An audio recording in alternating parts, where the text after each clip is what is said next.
Hello everybody and welcome back to The Bottom Line. Today we have another pre-fight breakdown for you. We're focusing on UFC Fight Night Santos versus Walker. Now the event comes to you live on October the 2nd, about 2 days from now.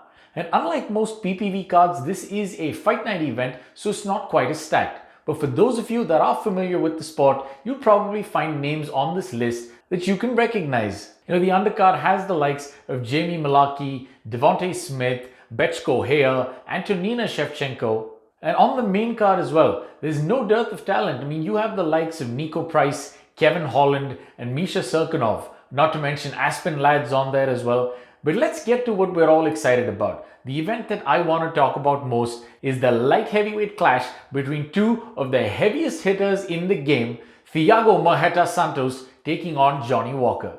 Now, Walker is an intimidating individual, a specimen of a man standing in at 6 foot 6 inches tall and packing some absolute cannons in his hands.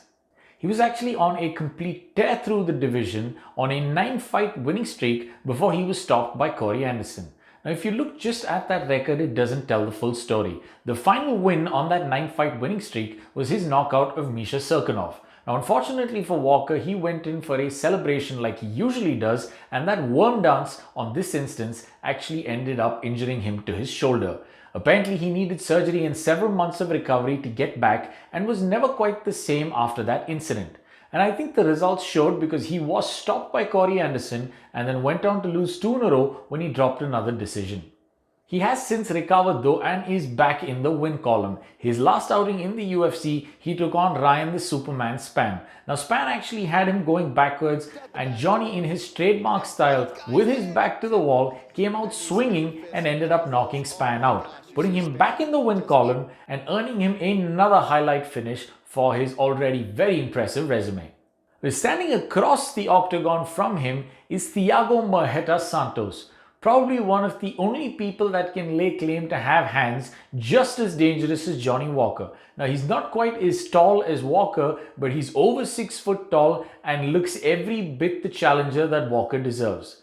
Now, let's take a look at what Santos has come through. He has lost the last 3 of his outings in the UFC, but that doesn't give the complete picture.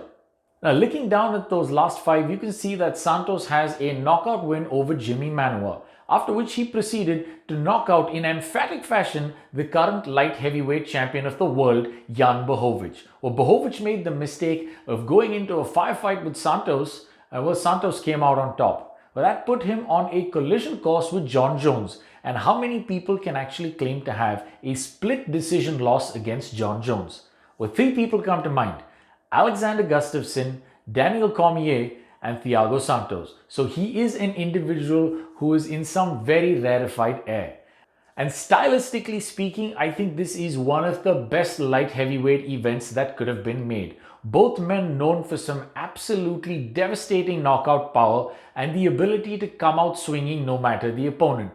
Now, my call for this fight, and I don't usually do this because this is MMA, is that Thiago Santos, being the more technical of the two and the man that plays the game with a slightly safer stance, will initially be backed up by Walker, but will end up getting the win in no more than 2 rounds. Let's see how this goes down, but take my word for it, these are 2 of the heaviest hitters that have ever come through the UFC, and this one promises to be an absolute smasher. I wouldn't miss it for the world. I hope you're going to be tuning in because I will, and I recommend you do too. So check it out. Let us know what you think in the comments. I'll catch you in another video. Thank you so much for listening.